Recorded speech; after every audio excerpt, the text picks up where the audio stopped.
From the moment we take back the White House from crooked Joe Biden and Kamala, I call her Laughing Kamala. You ever watch her laugh? She's crazy.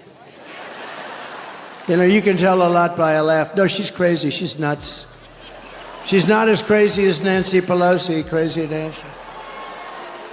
But no, she's crazy as a bedbug. She's a crazy person. This is the look of a man who is potentially staring down defeat. She's certainly better than Joe Biden. I don't believe she'd be better than Michelle Obama, but that ain't an option. And so that makes her the best we've got. And when you consider her prosecutor's background, when you consider her intellect, when you consider how feisty she can be, when you consider how she could pick Donald Trump apart in terms of the lies that he may tell. And she's younger by over 21, 22 years to Joe Biden. And she's been aching for this opportunity. And she's considered an individual that's been muzzled. I'd say that makes her a pretty damn good candidate. In turn, Stephen A. Smith is about to lay into Donald Trump and the Republicans. Every state has its own system, and in some of these, it's not possible to simply just switch out a candidate who has been chosen through the democratic, small d democratic process over such a long period of time. 14 million Democrats voted to make Joe Biden the nominee. So it would be wrong and I think unlawful in accordance to some of these states' rules for a handful of people to go in a back room and switch it out because they don't like the candidate any longer. That's not how this is supposed to work. So I think they would run into some legal impediments in at least a few of these jurisdictions. On Mike Johnson and others threatening legal action, Donald Trump and J.D. Vance are running scared. And Mike Johnson, Speaker of the House, he's running scared too. What's up with all of this stuff about how legal action may be taken because Biden decided to drop out of the race? Wait a minute. When he took the presidency, initially he alluded to himself being a one-term president, that he was going to be a stopgap to pave the way for a younger generation. He's under no obligation to run for re-election. And the donors who contributed to the Democratic Party, it was to Biden and Harris, not just Biden. So what's the problem with her running now? Smith believes that they are, quote, running scared, which could be a very fair point. The Heritage Foundation, which is the parent of the Project 2025 memo that has gone out describing what a future Trump administration would look like. The Heritage Foundation has already threatened lawsuits in 3 states, swing states, Wisconsin, Georgia, and Nevada.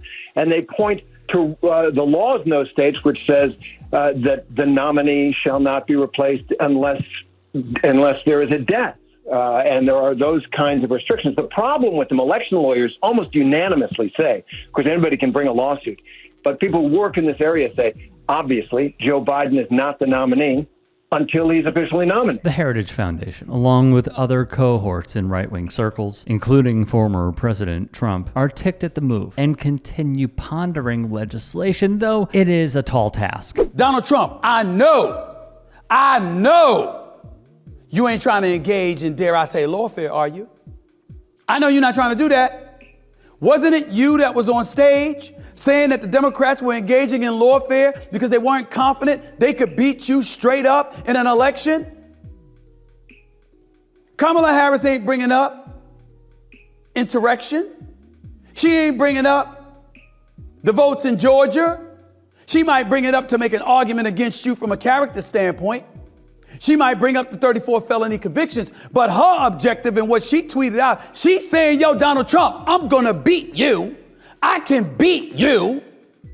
Ain't that what you wanted? Thus, Smith rightfully calls it out. Now, Mr. Trump sounded not at all surprised by this decision, and he has continued to attack both Biden and Vice President Harris on social media through the early morning hours this morning.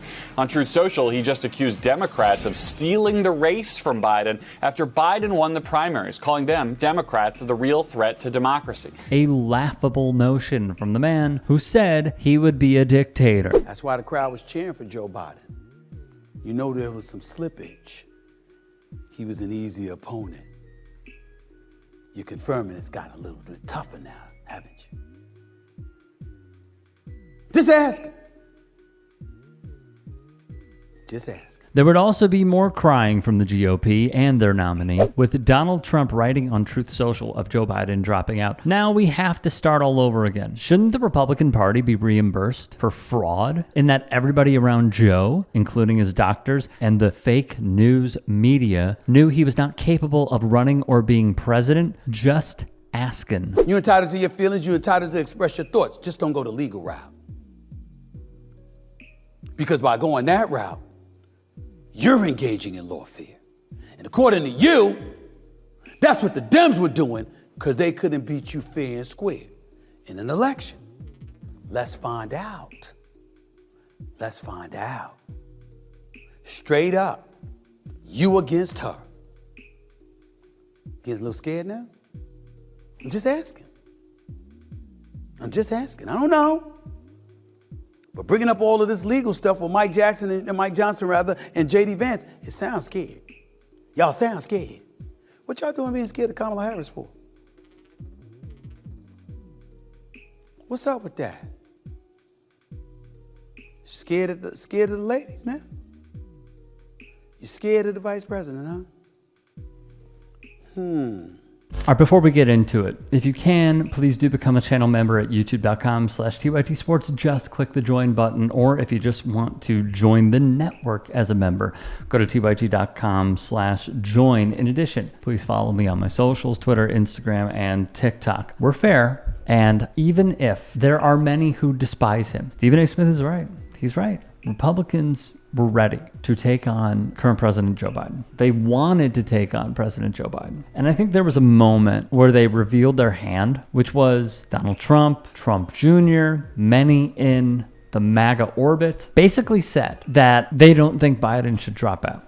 They didn't want Biden to drop out. Why? Because it's an easier opponent. Much easier. I mean, look at the amount of donations that came in for Madam Vice President Kamala Harris after Biden stepped down and endorsed her. They are scared. They are. And this whole thing of, look, it's politics, but they're saying, oh, well, we don't know when a debate could happen because we thought that J.D. Vance was going to debate Kamala Harris, and now we don't know who he's going to debate, blah, blah, blah. They won't even potentially commit to it. They will in the end because they saw what happened with Jon Ossoff when he debated David Perdue a la an empty podium, which was completely embarrassing. I have no idea what the Purdue camp were thinking. Honestly, they thought they had it in the bag. That's probably what happened. So what I would point to is Stephen A. is accurate because we've only seen these authentic, real reactions to the meltdowns that the Republican Party is having, knowing that it's not a shoo-in anymore and they have a fight on their hands. So I am very curious to see what other lines of attack they decide to go with, aside from the Heritage Foundation, who is basically threatening to put forth litigation, which we just showed will not happen, aside from the DEI attacks, aside from that podcaster Alec Lace basically equating Kamala Harris to a Huck to a girl. Disgusting. Brian Kilmeade allegedly saying colored sorority. I'm really curious to see what other attacks they have because so far it stunk.